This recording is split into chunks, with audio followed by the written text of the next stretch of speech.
Яшел Үзән шәһәренең тарихи мәчетендә укытучылар өчен махсус ифтар үткәрелү күркәм гадәткә әверелеп килә. Узганыннан айырмалы буларак, быел ветеран укытучылар белән бергә яшь укытучылар һәм тәрбиячеләр дә катнашты. Остазлар ифтарыннан Кабат Мөршидә Җихан репортажы.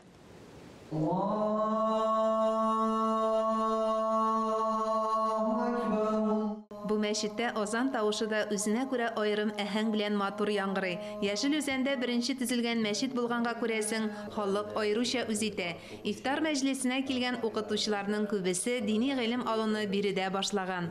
Укытучыларга да күңелләренә Алла Тәгалә һидаят нуры, ислам нуры, мәрхәмәтлек салып, аларында балалар белән эш иткәндә зур хезмәт йөкләнгән.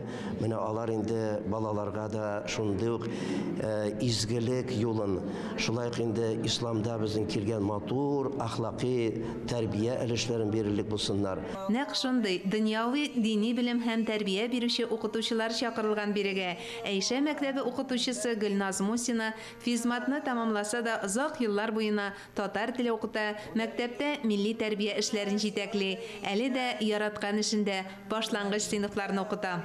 Мин чигән балалар белән эшлим. Колледж җитәкчесе булып аларда. Bütün балалар битендә әйбәтләр. Балаларны яратмасаң, моны озак эшләп тә булмас.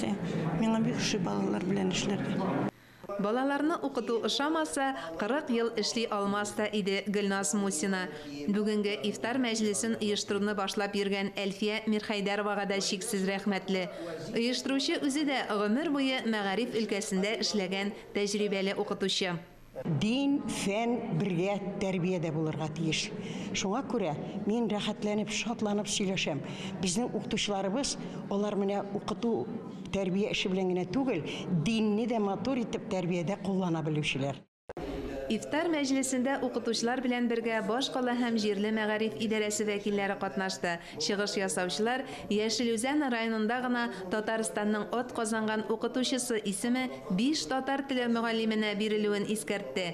Мактаулы исем алу бер туктаусыз эзләнүләр, балаларга ана телен сеңдерүгә кулыннан килгәннең барында эшләү нәтиҗәсе.